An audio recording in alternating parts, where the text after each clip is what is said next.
There are two powers in life that every one of us have to deal with every day. The two powers in life that you can never control or stop. The two most difficult components in life to manage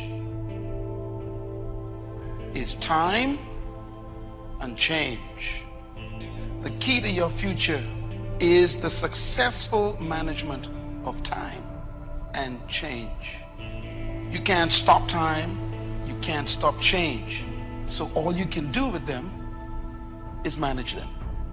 And you become what you are based on how you manage both of them.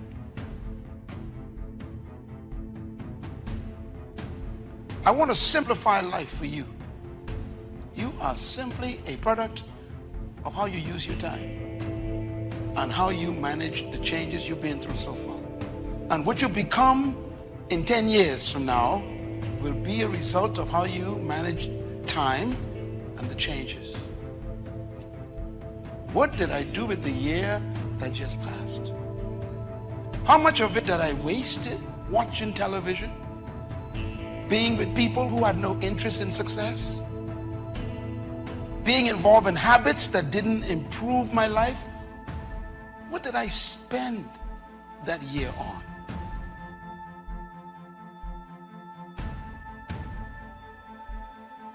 Time and change are the raw materials of life. These are two things you can't stop, and they keep moving, they keep happening, and they build your life. Time and change are building blocks. In other words, time and change are the only commodities in life that every human have in common. All of us are given 24 hours every day, and all of us are subject to change every day. So no one is better or less when it comes to time and change. Time also gives you this opportunity for you to make plans, to plan your life. And the secret to life is effective management, time and chance. You cannot control time nor change, but you can plan the way you use them. Successful people are simply people who effectively planned how they use time. Someone said, if you aim at nothing, you will never miss. Planning creates bullseyes. It creates destinies. It creates targets. Without a plan, you are just shooting in the wind. Don't allow another year be a year of just shooting in the wind. I mean, really, how many years ago did you come up with what you could and couldn't do in your life? How many years ago? Most people, if they really look at how they're living their life today, it's based on a set of standards, a set of beliefs that they made choices about 10, 20. And highly rewarding goals. In recent years, we've overlooked the importance of perseverance to some extent because we believe so strongly in talent as the true determinant of success.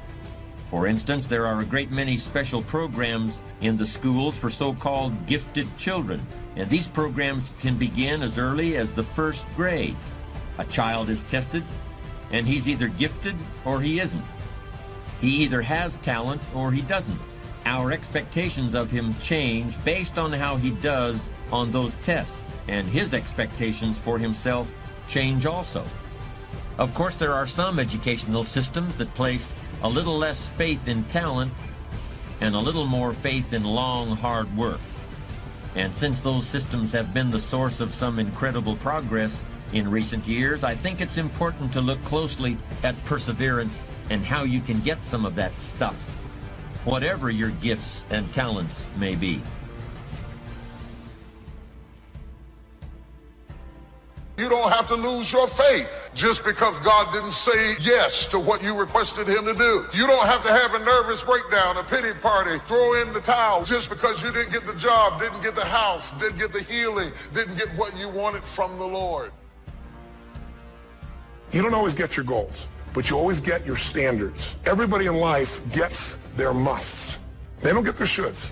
Most people have a list of shoulds, don't they? Don't you have a list of the shoulds, things you should do, you should follow through on? I should get into the office earlier. I should be, more confident. Whatever your should list is, when you decide something is a must for you, an absolute must, when you cut off any possible, you say, I'm going to find the way, or I'm going to make the way. Some people get it the first time they hear it. And then some folk got to go home and chew on it and think about it and turn it over in their minds. And sometimes it takes a year, 5 years, 8 years. You can't be impatient with the seed coming up, because every seed does not come up at the same time. You have to be patient with the soil. You have to tend it. You have to take care of it. You have to make sure that when the seed is ready to be cast, that the soil is ready to receive it. The opposite of perseverance is procrastination. Perseverance means you never quit. Procrastination usually means you never get started. Although I consider the inability to finish something to be a form of procrastination. Ask people why they procrastinate, and you'll often hear something like this: I'm a perfectionist. Everything has to be just right before I can get down to work.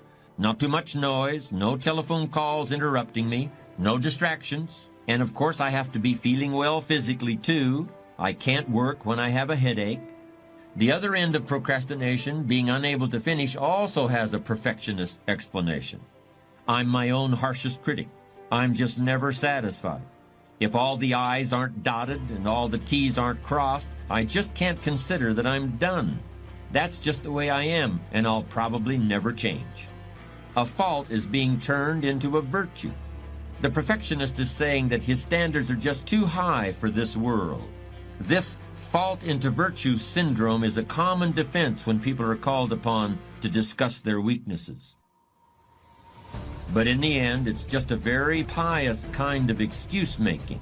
It certainly doesn't have anything to do with what's really behind procrastination. Only quality people. As you think about your goals and dreams, this is not for everybody. You want to build an organization with only quality people. Not people who need more, but people who want more.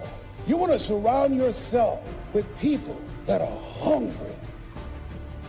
People that are hungry are willing to do the things today others won't do, in order to have the things tomorrow others won't have. If you do what is easy, always looking for a way to give yourself a pass, to let yourself off the hook, to do what everybody else is doing, a job, the journey of the broke. If you do what is easy, your life will be hard. If there's something in you that says, I can't do this. I can't do this anymore. There is an old person down inside of you that's dependent on you to be smart. It's the person you're going to be 30, 40 years from now. Do not disappoint that person by being foolish through the strongest years of your life. And then when your back is out and your knees are swollen and you can't move around, now you're out there going to get your grind on now? The basis of procrastination could be fear of failure. That's what extreme perfectionism really is once you take a hard look at it.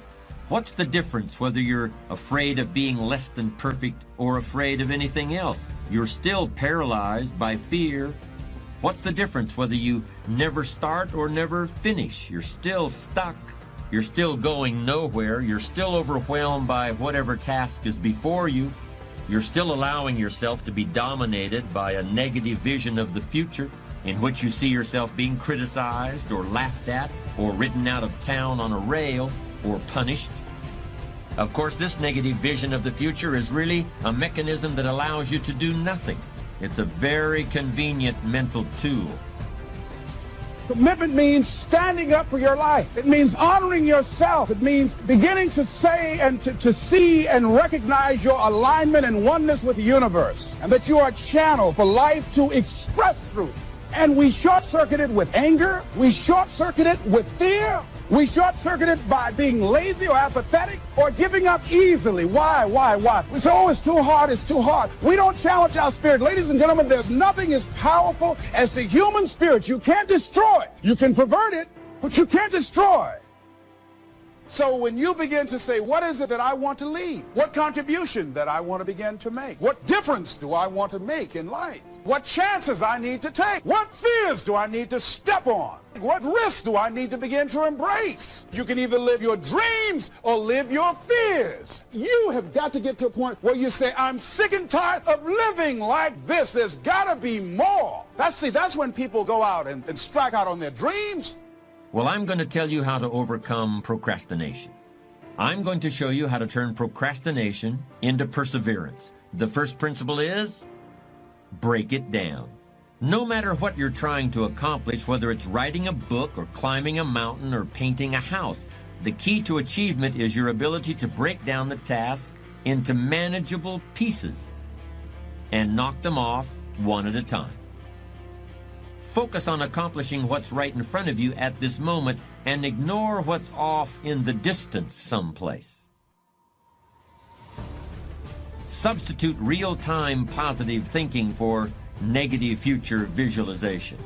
That's the first all-important technique for bringing an end to procrastination. Procrastination won't be a problem because the task is now so small that fear won't kick in. And it all begins with those 3 words. Break it down. What is the vision for your life? What are the ideas and the dreams for your life? What are you supposed to be doing? Who are you? What are your gifts and talents? What is your ultimate destiny and your goals? God will never give you something somebody else is supposed to have. When I'm in a storm, I'm trying to gain control. But God's message to all of us whenever we feel like we are in a storm is not to keep control, but to keep courage. You keep courage and God will take control. He's going to get you through this storm. You just got to keep courage. My second technique for defeating procrastination is also only 3 words long. Write it down. You're now going to be writing about the present, just as you experience it every day. Instead of describing the things that you want to do or the places you want to go, you're going to describe what you actually do with your time, and you're going to keep a written record of the places you actually go. You're going to keep a diary of your activities, and you're going to be amazed by the distractions, detours, and downright wastes of time that you come up with during the course of a day. All of these get in the way of achieving your goals. What else do you have to do to gain the benefits of this extremely powerful productivity technique? Nothing. You don't have to do anything else at all. It's just a process for making yourself aware of how you actually spend your time. You will naturally and effortlessly begin to reorganize your life.